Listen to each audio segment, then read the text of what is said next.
Class 8 history का 5th chapter हम कर रहे हैं। आज मैं इसका लॉन्ग क्वेश्चन नंबर 4 आपको कराऊंगी जो बुक के पेज नंबर 61 पर है। लॉन्ग क्वेश्चन नंबर 4 है 3 जून 1947 के मंसूबे के अहम नकात बयान करें। तो सबसे पहले आपको ये पता होना चाहिए कि मंसूबा था क्या। बरतानवी वज़ीर-ए-आज़म एटली ने बरसगीर को आज़ाद करने का वादा कर रखा था। चुनांचे 20 फरवरी 1947 को उसने अपना वादा पूरा करने का ऐलान किया। उसने ऐलान किया कि जून 1948 तक हुकूमत बरतानिया हिंदुस्तान को आज़ाद कर देगी। इस मकसद के लिए जो वासराय लॉर्ड माउंटबेटन था उसने मुस्लिम लीग और कांग्रेस से मिलकर तकसीम का एक मंसूबा मरतब किया और इसे लेकर हुकूमत बरतानिया की मंजूरी के लिए लंदन रवाना हुआ। जब हुकूमत की मंजूरी हुई यानी बरतानवी हुकूमत ने इस मंसूबे की मंजूरी दी तो उसके बाद 3 जून 1947 को इस मंसूबे का ऐलान किया गया। इस मंसूबे के अहम नकात दर्ज झैल हैं। सबसे पहला पॉइंट है मौजूदा दस्तूर साज असम्बली अपना काम जारी रखेगी, लेकिन इस दस्तूर का नफाज मुल्क के सिर्फ इन हिस्सों पर होगा जिसके अवाम इसे कबूल करने पर रजामंद होंगे। यानी जो कानून साज असम्बली अंग्रेज़ों के दौर की थी वो अपना काम जारी रखेगी, कानून बनाने का काम उनका ही होगा, लेकिन इस दस्तूर या इस कानून का नफाज सिर्फ मुल्क के उन हिस्सों पर होगा। वो इलाके इस कानून को जो मानेंगे सिर्फ वही इस दस्तूर का इम्प्लीमेंटेशन सिर्फ उन इलाकों पर ही होगा।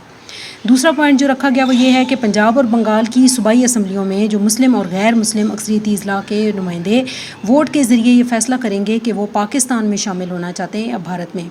यानी दो बड़े सूबे जहाँ पंजाब और बंगाल जहाँ पे मुसलमानों की अक्सरियत थी उनमें जो मुस्लिम अक्सरियती अज़ला हैं और जो गैर मुस्लिम अक्सरियती अज़ला हैं वहाँ पर उनके जो नुमाइंदे हैं इन अज़ला के जो नुमाइंदे हैं उन्होंने वोट के ज़रिए ये फ़ैसला करना है कि वो अपने ज़िले को पाकिस्तान में शामिल करवाना चाहते हैं या भारत में।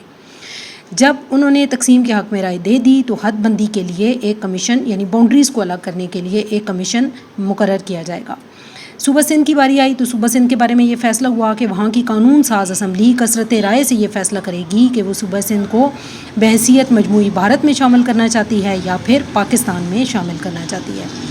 फिर आगे शुमाल मगरबी सरहदी सूबा और आसाम। शुमाल मगरबी सरहदी सूबा और आसाम के ज़िले सलट के अवाम इस तस्वाब राय से ये फ़ैसला करेंगे कि वो किस रियासत से मिलना चाहते हैं। यानी यहाँ के अवाम को ये इख्तियार दिया गया कि वो अपने इलाकों को पाकिस्तान या भारत किस इलाके में शामिल करना चाहते हैं वो फ़ैसला दें। बलूचिस्तान की पाकिस्तान में शमूलियत या अदम शमूलियत का फ़ैसला वहाँ का शाही जिरगा या म्यूनसिपल कमेटी, क्योंकि बलूचिस्तान के साथ सूबे का लफ्ज़ नहीं इस्तेमाल हुआ हुआ, इसका मतलब है बलूचिस्तान अभी तक सूबे का दर्जा उसको नहीं दिया गया था। वहाँ का निज़ाम जो है वो शाही जिरगा या वहाँ की म्यूनसिपल कमेटी चलाती थी, लिहाजा शाही जिरगे या म्यूनसिपल कमेटी को ये हक़ दिया गया कि वो बलूचिस्तान को पाकिस्तान में शामिल करवाना चाहते हैं या भारत में, उसके बारे में वोट दें। छोटी बड़ी शाही रियासतें जिन्हें देसी रियासतें भी कहा जाता है वो पाकिस्तान या भारत में शमूलियत के लिए ख़ुद मुख्तार होंगी। यानी उनको ये आज़ादी दी गई कि वो ख़ुद पाकिस्तान या भारत में शामिल होना चाहते हैं, ख़ुद से फ़ैसला दें। उसके बाद 7वां पॉइंट है हुकूमत बरतानिया जून 1948 से पहले इंतकाल इक़्तिदार के लिए तैयार है। यानी ये डेट हतमी दे दी गई कि जून 1948 इस महीने से पहले 1948 जून 1948 से पहले बरतानवी हुकूमत जो है वो अपना इक़्तिदार मकामी जो दो बड़ी जमातें हैं उनको मुंतकिल करने के लिए तैयार है। तकसीम के इस मंसूबे को मुस्लिम लीग और कांग्रेस दोनों ने कबूल किया। सलट और सूबा सरहद में रायशुमारी कराई गई, उन्होंने पाकिस्तान में शामिल होने का फ़ैसला दिया। इसी तरह सिंध की असम्बली और बलूचिस्तान के जिरगे और कोयटा म्यूनसिपल कमेटी ने पाकिस्तान में शमूलियत के हक़ में फ़ैसला दिया।